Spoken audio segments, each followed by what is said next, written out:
Okay, I'm going to jump right into it. So I'll give you about a minute on SnapTravel, and then I'll jump straight into the tips.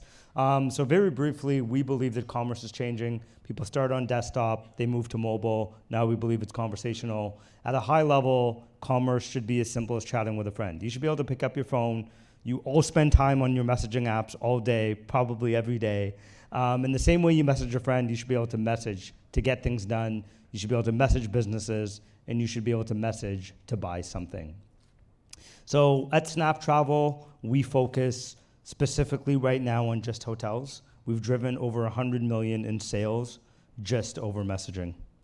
So this is what it looks like. You can use it on SMS, Facebook Messenger, WhatsApp, and a whole bunch of other messaging platforms.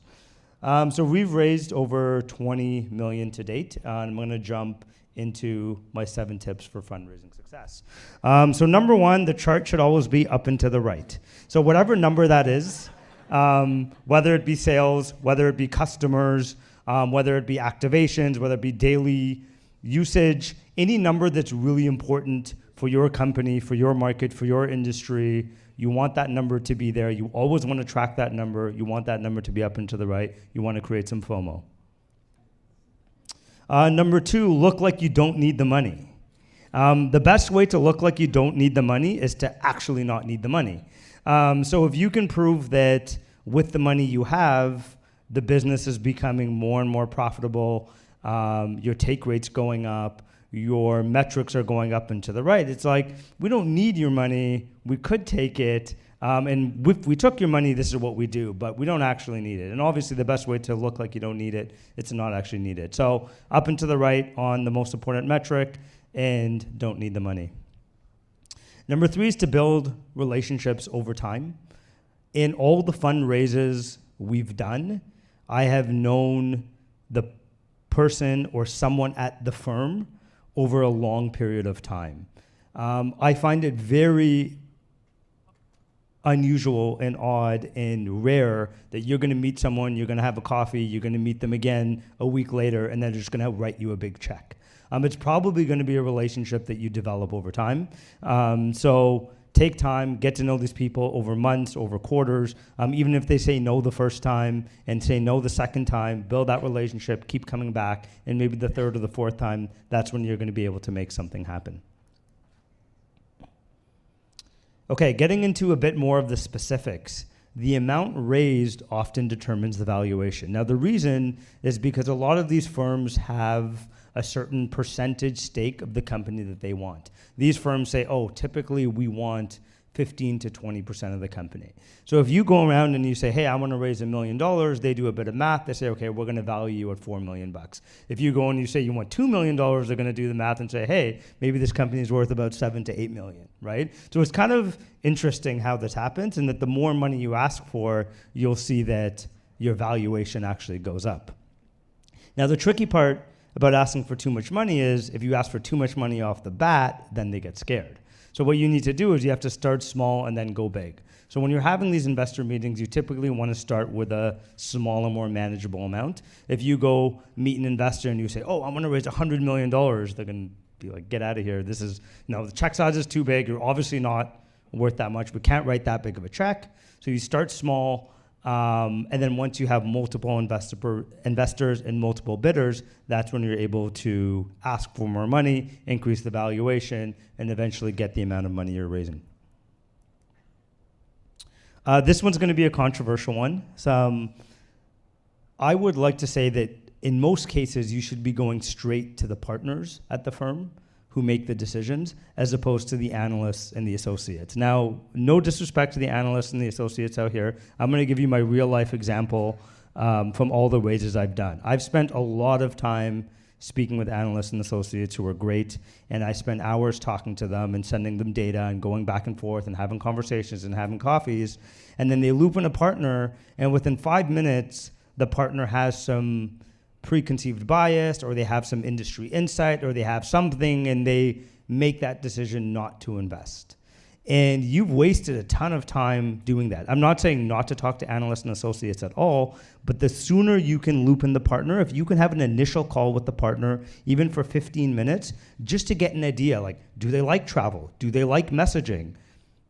how big is their fund? Is this the type of things they want to invest in? You can save a ton of time, and then you can spend time with the analysts and the associates and do the data collection and the data sharing and all the other pieces. So go straight to the partner. So when I get an email from an analyst or an associate, this is my response. To gauge seriousness, I ask the firm to do a reasonable amount of research and try out the product, and 2, include a partner with B2C e-commerce experience on the call. Please let me know which partner you can pull into the conversation, and then we can schedule a call. So by doing this and getting a partner on the call, you're just saving yourself a lot of time. And finally, it's to pick the right investor. So we've been blessed with some amazing investors throughout the company. Inovia, that's actually based out of Montreal, but has a big presence in Toronto, has been super, super supportive. Telstra, based out of San Francisco, and some of our early investors. You'll see Steph Curry over there. He's our celebrity investor. He actually wore a SnapTravel hat during the NBA Finals, which was amazing. So pick the right investors. Make sure you people who can actually help your company, help your brand, and can be supportive along the way. Thank you.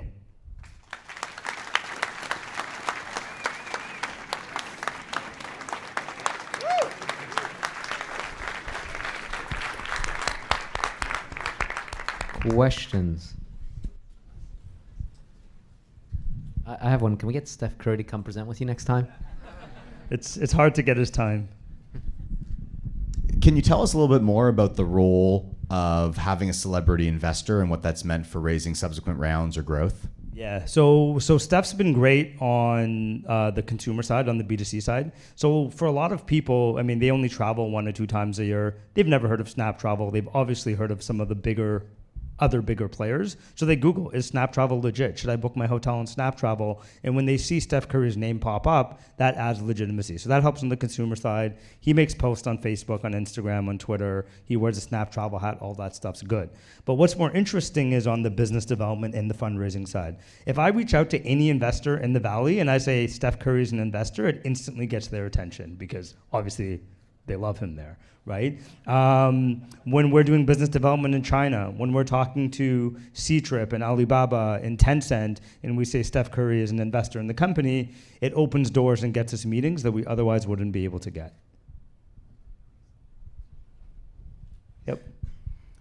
Good evening. When it came to getting Stephen Curry to join SnapTravel as an investor, what was your process to do so? And for other individuals that have startups, how would you find someone of that caliber to invest in your company? So first of all, I would say I think the PwC podcast has a lot more of that detail. So if you want to listen to the full story, you can go and do that. But the introduction actually came from Telstra Ventures, that's also based out of San Francisco. They had an existing relationship there. So when Telstra decided to invest, they looped us in with Bryant, who was Steph's manager. And from there, we got to kick it off, and we got to go back and forth. And they did their due diligence, and that's how it happened. A non-Steph Curry question, please. Yes, please. Yeah. Hi, in the back here. This is another fundraising question, and you had an interesting group of funders there.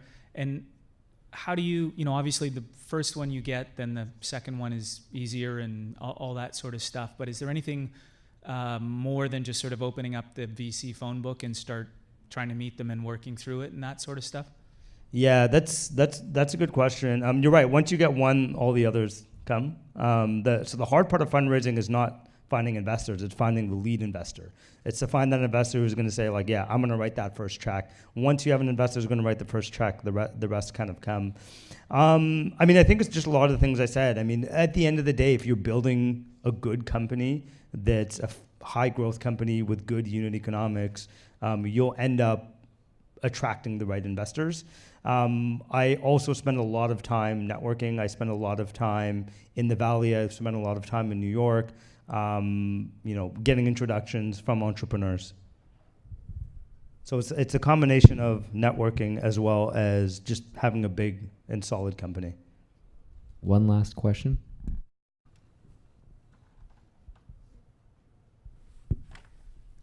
Hey, so it is a Steph Curry related question, but also company culture related.